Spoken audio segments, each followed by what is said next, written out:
चलिए हम एक परसेंटेज का कॉन्सेप्ट देखते हैं। पहले तो मान लेते हैं 160 एक संख्या है।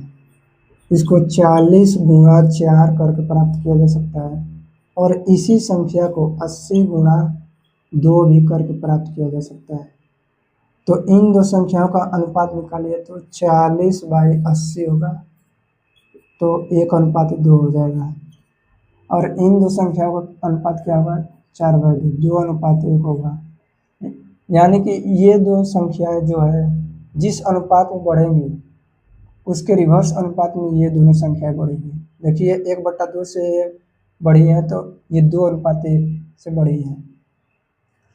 एक और एग्जांपल ले लेते हैं।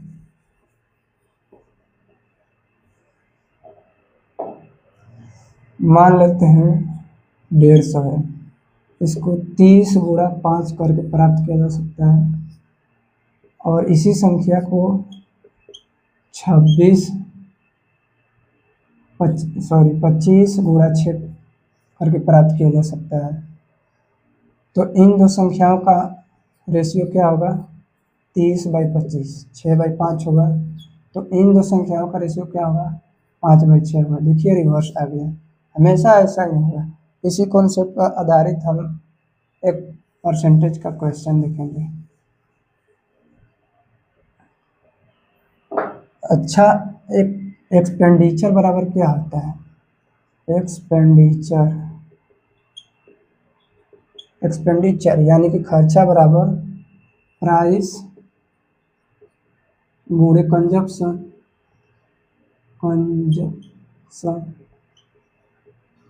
यानी कि जितना उसका मूल्य होगा और जितना उसका कंजप्शन होगा उसका मल्टीप्लाई कर देंगे तो आपका खर्चा निकल जाएगा। तो इसी पर आधारित एक क्वेश्चन देखते हैं। मान लीजिए कि चीनी के मूल्य में 25% वृद्धि करने पर किसी व्यक्ति को अपने कंजप्शन में कितना कमी करना होगा कि उसका जो एक्सपेंडिचर है वो समान रहे, उसको कोई एक्स्ट्रा खर्च ना करना पड़े।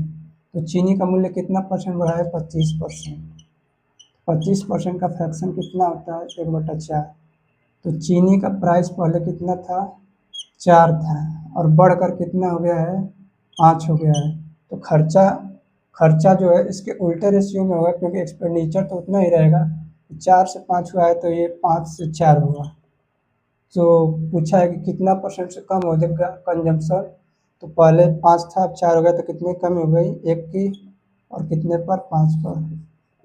तो आंसर कितना हो जाएगा? 20% उसे कंजम्पशन कम करना होगा।